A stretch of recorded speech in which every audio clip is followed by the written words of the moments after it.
Yes, guys, what's going on? So, I watched a video by Hatman Boxing. Shout out to Hatman.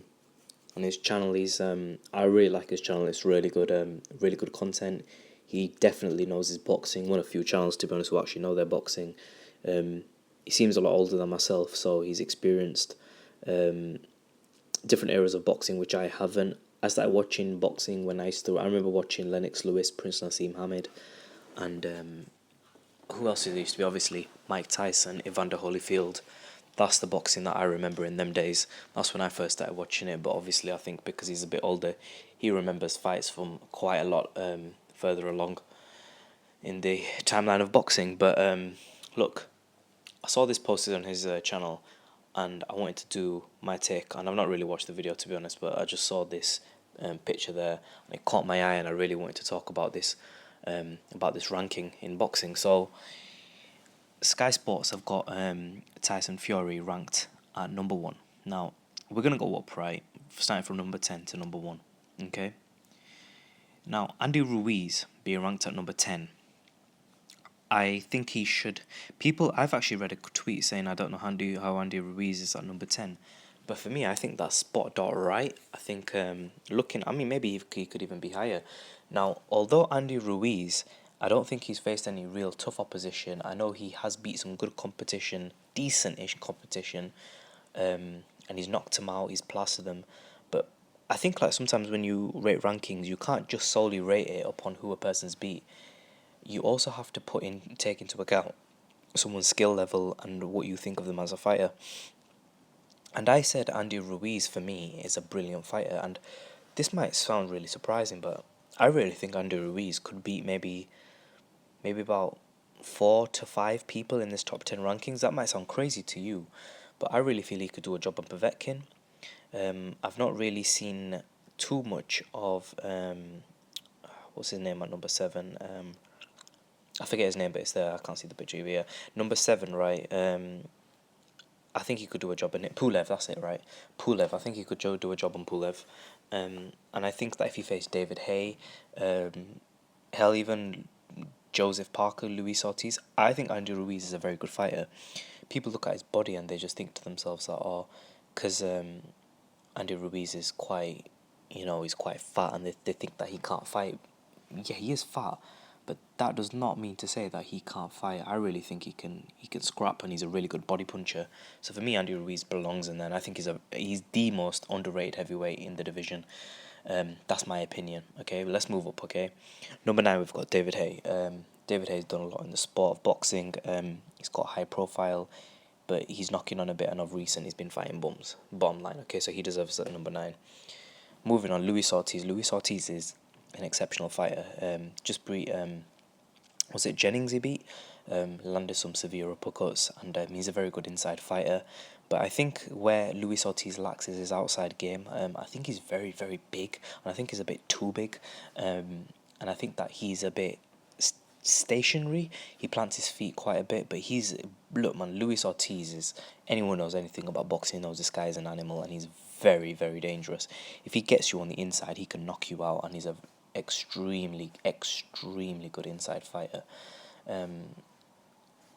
So he's really impressed me, Luis Ortiz, and he's knocked out good competition as well. What more can I say about him? He's got devastating power. He looks like he's got a very good chin. I believe in the past he's got done for PEDs, so that is what it is. So maybe that's because maybe that's why he's not higher. Personally, I rate him more than Povetkin, to be honest with you. I think Luis Ortiz is a better fighter, simple and straight. Pulev, I'm going to skip him because, to be honest with you, I haven't really seen him fight too much. I've seen a few of his fights, but not really much, so I don't know why. It's just one of those things, I haven't seen him. Joseph Parker now. With Joseph Parker, right, I'm telling you this, he is one of the most overrated boxers in the heavyweight division. Joseph Parker has no defense, right? From when I saw him fight, he can't move his head, he gets caught. But then again, he has got good offense. He has got good knockout power. He's got decent fundamentals, but he's not an exceptional heavyweight, like I'm gonna say like Anthony Joshua is what you call an exceptionally gifted heavyweight in terms of his feet, in terms of his power, in terms of his movement, and he's got good fundamentals. So I think Joseph Parker is just a lesser version of Anthony Joshua, a totally different fighter, of course, in terms of his style, but I mean he's just a lesser version in every sense, in terms of skill, in terms of power, in terms of speed. He's just got less of it. But that's why he's at number 6, and I do think he's a good fighter. I think he's got good fundamentals, and I think Joseph Parker could. I really don't rate Povetkin that much. I think he beats Povetkin. I think Joseph Parker could maybe beat David Haye, Andy Ruiz. I haven't seen him fight Pulev, but yeah, I think Joseph Parker's a good fighter. But I think when he fights the elite of the elite, and there's a reason he's not fighting the elite of the elite, and I think he gets bust up, to be honest. I think when he faces Andy Ruiz, you're going to see a very good fight. I think they are at a very similar level. I think I'm going to be one of the very few who thinks Andy Ruiz could beat him. I think he stands a better chance than what the odds makers are going to give. But that's just me. I just rate Andy Ruiz. I think he's a good fighter. Moving on to Povetkin. Povetkin's decent, but he's not really a brilliant fighter. I mean, he got whacked up when he faced Klitschko, right? I mean, he got really whacked up when he faced Klitschko. And Klitschko's a good fighter, but you've got to remember Klitschko just got beaten by Tyson Fury pretty badly. I don't think he won many rounds, to be honest with you. I think he got beaten a lot worse than what was on the scorecards, and to get whooped by someone that bad, how good can you be? I mean, Klitschko is a very, very good fighter, but I mean, he whooped Povetkin, right? Povetkin couldn't really do anything, so how good is Povetkin really? I mean, if just to put it into context for you, Tyson Fury whooped Vladimir Klitschko whooped Povetkin. So I mean, and the other thing is this: if Tyson Fury fought Povetkin, Fury would make such easy work of him. He would bust him up really badly. And this is the thing, right? When you're looking at Tyson Fury and you're looking at Vladimir Klitschko, they're both tall, they're both rangy. Tyson Fury is actually a better outside fighter than Klitschko, and he's proved that because they both did some outside fighting and Fury came out on top. So imagine what if Klitschko did that. Imagine what Fury would do stylistically as well. So Povetkin for me is a good fighter. He's got some good knockout power, but bottom line is overrated. Okay. Moving on, Anthony Joshua. Look, Anthony Joshua, he's got 100% knockout ratio. He's not got much experience, but the thing is this. Okay, he punches extremely hard. He's extremely quick on his feet. He's not a slow, flat-footed fighter as people like to think. He's actually got quick feet moving in and out. He uses angles very well. He's got very good fundamental and basics. He knows how to block and catch and shoot.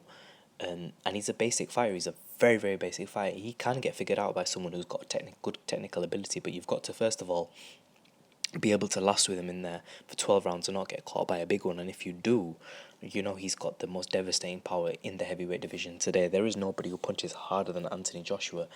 Deontay Wilder maybe, but I think Anthony Joshua, when he's facing a guy taller than him, he's more dangerous than Deontay Wilder in that sense because he fights short. And I think when Anthony Joshua fights short against a taller opponent, he's able to catch the chin and his chin isn't exposed. And because he's got reach, he doesn't really struggle to get his shots off. You know, when he fights short, but he fights short. When he fights short, but he fights straight against his last opponent. I forget his name.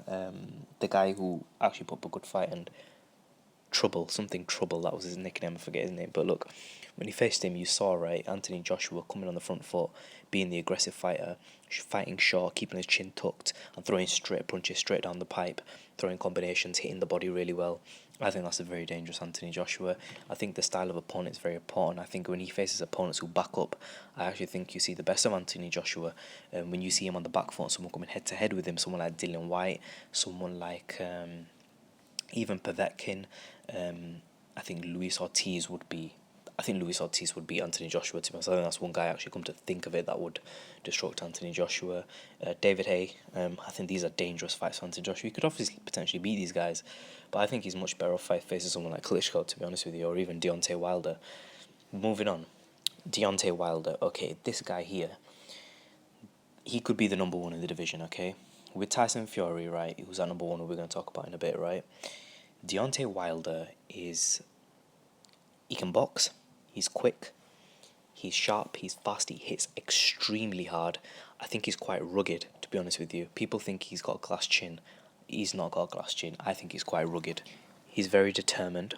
and he's very dangerous. Okay, he's got youth by him. He's got experience, and Deontay Wilder actually has. He's quick on his feet, but the problem with Wilder is he isn't fluid in his motion. When he fights, he isn't a fluid fighter. If you see boxers, usually, right, they have like a looseness about them.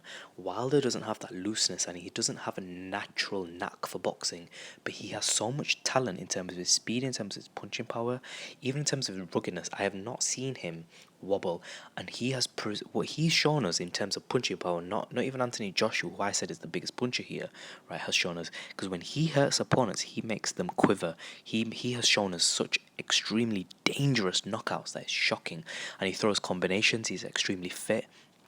He's lean. He's quick. He is he's dangerous for anybody because he can end the fight quick, and he's not slow on his feet. He's faster on his feet, and he can box. So he's a very versatile fighter, is Deontay Wilder. He doesn't really have a style that can trouble him, because if he faces someone going backwards, he can knock him out. He's got the reach and he's got the power. If he faces someone coming forward at him, right, who's going to be the aggressive fighter, who's short coming in, he can box them at range. He's good. Okay, he's not the best boxer, and he's not the best aggressive fighter, but what he is, and this is the key to boxing, if you can adjust to a style and put in front of you, it makes you a very dangerous fighter, and that's what makes that is what makes Deontay Wilder one of the most dangerous boxers in the division today. Moving on, Vladimir Klitschko. Now look, Klitschko has to come in at number 2 because he's the proven fighter, who's been beating people for many, many years. But I've always said this, right, that Klitschko's, historically speaking, got overrated. They're not as good as a Mike Tyson. They're not as good as Lennox Lewis when he was in his prime. They're not as good as Foreman and Ali and Frazier. They're not both Klitschko's. Vitaly was a bit better, right? But Vladimir, he's a good fighter, but I mean, he throws a very basic 1-2, which Tyson Fury said before the fight. And I don't really see too much power there. I mean, he cracks, and Freddie Roach said he hits harder than Mike Tyson, but Freddie Roach likes to say statements which get him in the front of on top of the listings on YouTube. That's what he likes to do. But look, Klitschko, he's not. I can't see what's so good about him. When he fights a short fighter, he'll dominate because he'll just keep him at range and keep him at the jab, and he knows how to not get hit on the outside. But when he faces a fighter who's got some reach, he struggles. Deontay Wilder, Anthony Joshua, Tyson Fury. I mean, these guys, I think they will give Vladimir Klitschko hell. I mean, Klitschko's very good because he beat David Haye, and he's beaten so many fighters for so many years. I mean, you got to remember, David Haye going in was a very, very good fighter, and Klitschko didn't just beat him; he dominated him. He's gone and beaten Povetkin recently. He's beaten so many fighters. He went to America. He's so proven. His Klitschko, and his brother was even better. I think his brother made the Klitschko name legendary, and obviously Vladimir as well, but I think Vitaly was a bit better. Now, finally, right, Tyson Fury, right, wow, he's dominated Vladimir Klitschko, right, and I think that this guy deserves number 1 spot. Whether he's the best or not, it remains to be seen if he comes back, but he did what nobody could do. He actually went and did it. It's one thing talking about being Klitschko, he went and did it. So for me,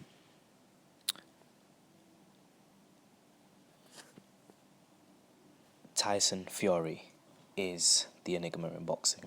He's the guy who went and did it. He didn't say he's going to do it. He actually went and backed it up and pulled it off. And for me, out of every single person here, Tyson Fury is the man who can turn it on when the lights are like at its brightest. And that's what matters. Can any person in this list, including Vladimir Klitschko, turn it on when the lights are on?